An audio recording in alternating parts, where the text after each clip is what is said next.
More bombshell revelations are exposing Jeffrey Epstein's international sex trafficking ring.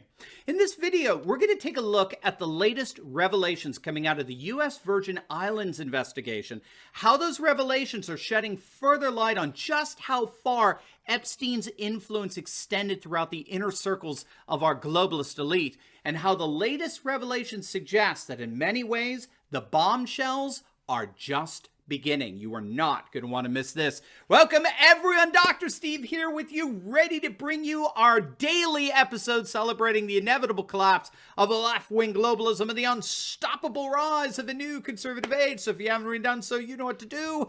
Make sure to smack that bell and subscribe button. We'd love to have you as a regular part of this channel that focuses each and every day on optimism and encouragement in the midst of all the defeatist fake news spewed out by the mainstream media. Before we begin, let's give a huge shout out to the sponsor of this video, and that's our good friends over at Prepper's Peak and their new solar water heater. With all the lockdowns we just experienced over the last several months, this solar water heater can turn out to be our very best friend. Solar water heater is an amazing device. It allows you to heat and boil water outdoors using simply sunlight. It can heat water in as little as 30 minutes, and it'll work anywhere the sun shines. You can use it to boil water, to cook noodles and rice. You could use it to sterilize water for drinking. Great for you campers. It's easy to clean. It can be used anywhere there's sunlight. And the best part is that if you click on the link below right now, you'll actually get an additional 15% off their already reduced price. So don't wait. It's a limited time offer. Click on that link below before they sell out and get your own Patriot Sun cooker today. All right, gang, let's dive right in here. We've got some pretty extraordinary developments going on with the whole sordid Jeffrey Epstein saga that's shedding further light on the nature of Epstein's international sex trafficking ring. The latest development is the bombshell revelation that the co-founder of the private equity firm Apollo Global Management, a fellow by the name of Leon Black, funneled as much as $75 million to Epstein. The New York Times broke the story of Black sending a number of payments to Epstein through the auspices of several different companies. So, for example, a company that owned Black's yacht wired over $22 million to a company that managed Epstein's private jet fleet. And this was the pattern with a number of other companies owned by Leon Black, where all told, he reportedly funneled upwards of $75 million to Epstein. Now, as I understand it, the reasons for these payments have yet to be determined. Now, if you don't know, Black not only owns 23% of Apollo Management Group, he also chairs the New York Museum of Modern Art. He serves as a member of the Council on Foreign Relations.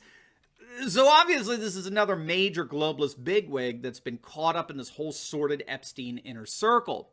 Now, while we should note that Black himself is not being charged with anything, this revelation is the result of an investigation that's just been opened up in the U.S. Virgin Islands. We did a video on this a few weeks back.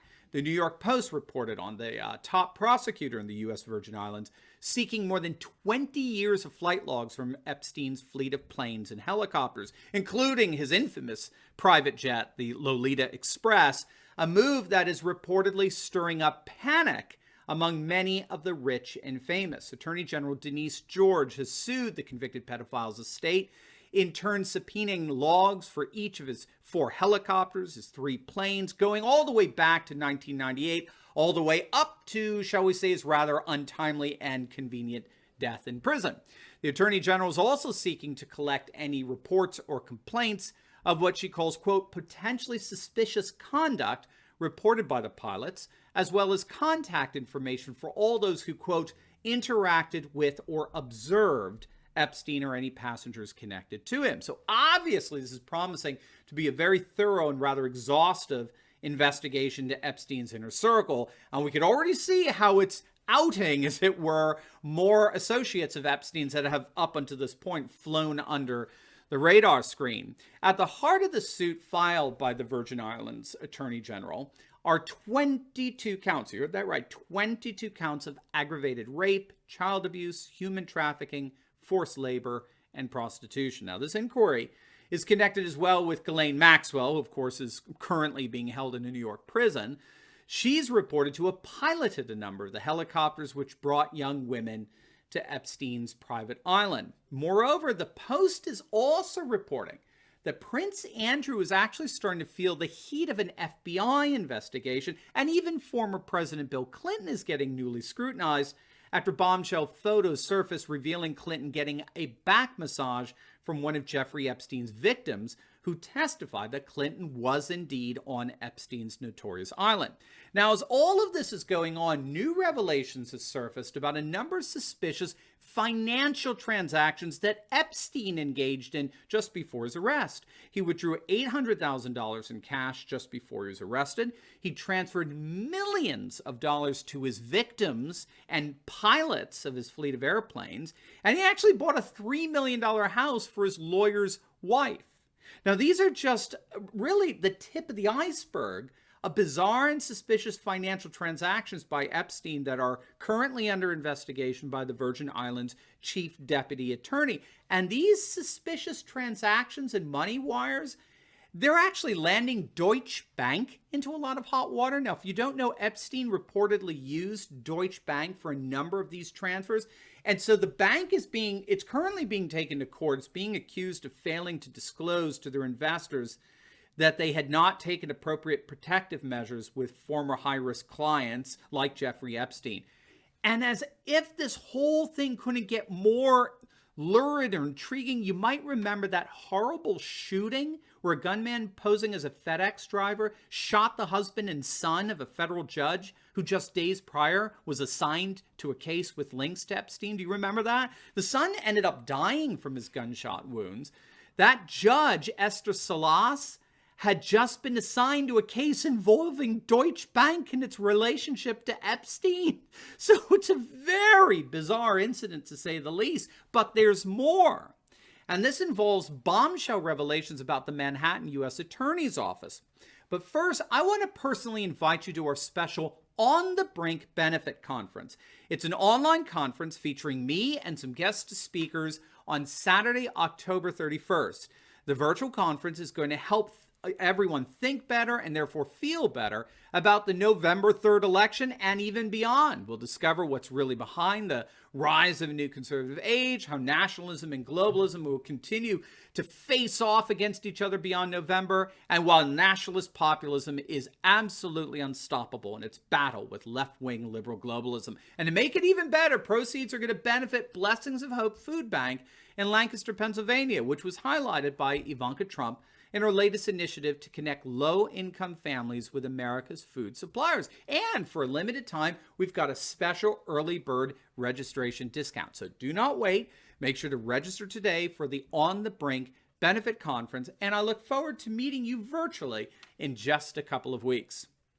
All right, so now speaking of the courts, it's now being revealed that back in 2016, the Manhattan U.S. Attorney's Office actually refused to press charges on Epstein and Maxwell after meeting with the attorneys of Epstein's victims. So these attorneys had all the evidence, right? They presented to the prosecutors, but the attorney's office refused to pursue Epstein any further. Now, in fairness, we're finding out that at the heart of this refusal to investigate Epstein is a very controversial non-prosecution agreement that Epstein struck back in 2007 with federal prosecutors in Florida as part of his agreement to plead guilty to lesser state crimes. Now, again, if you don't know, back in 2006, the Palm Beach police were informed by a mother of a young girl in West Palm Beach that her daughter had been brought to Epstein's mansion and propositioned to have sex for money. Now, this ended up kicking off an extensive one-year undercover investigation where Florida police interviewed 17 witnesses who saw all sorts of sex toys and paraphernalia in the mansion, and underage girls had been there. There was a young woman who admitted she was paid $200 for every teenage girl that she was able to successfully bring to Epstein. The investigations tracked down 5 of those victims, each of whom admitted that they were indeed paid between $200 to $300 to engage in various sex acts with Epstein. When police raided his mansion, they found tons of sexually explicit photographs of underage teenage girls, lots of horrors. But when the police chief presented all of this evidence to Palm Beach County's Democrat prosecutor, Barry Krischer, this Democrat prosecutor actually turned around and charged Epstein. I kid you not, he charged him with one count of soliciting prostitution. One count of soliciting prostitution. Yes, he labeled these children prostitutes. And in turn, he offered Epstein probation. And so as a result, the police chief absolutely blew up. He wasn't having any of this. So he turned to the Bush administration, who was in charge back then, to seek justice against this obvious child rapist. And so as a result then of a federal investigation, which was led by Republicans, Epstein had to plead guilty to 2 state felony charges, which got him 2 years in prison. But also it got him this non-prosecution agreement that more or less made him immune from further prosecution. And to make matters even worse, we now know that Prince Andrew lobbied the U.S. government for a better plea deal for Epstein when he was first convicted of pedophilia, which he received. Democrat county prison officials in Florida placed Epstein in a private wing of a county jail and allowed him to spend 12 hours a day, 6 days a week at his mansion throughout his entire sentence. So we're seeing how the political class, the elite class, live according to their own rules. They make the laws. They make the laws that we all have to live under while they live above those laws. And to make things even more bizarre in all of this, it's now being revealed that a few years before her arrest, Galen Maxwell, if you can actually believe it, actually attended an anti-sex trafficking event in New York. She posed for a number of photos, one with the French ambassador, all in an effort to bring awareness to an eventual end of human sex trafficking. Reality is certainly stranger than fiction, to say the least. So obviously we'll be keeping our eyes on how things develop here, but there seems to be very little question that horrid and lurid details emerging from the Jeffrey Epstein saga may just be the beginning. Now, before you go, make sure to like this video, comment down below, and subscribe to my channel. And you will definitely want to check out my latest video. I just uploaded it on how Joe Biden got utterly humiliated in an Ohio rally that no one but Trump supporters showed up to, all as thousands attend President Trump's rally in Florida. You are not going to want to miss this. So make sure to click on the link, and I will see you over there. God bless.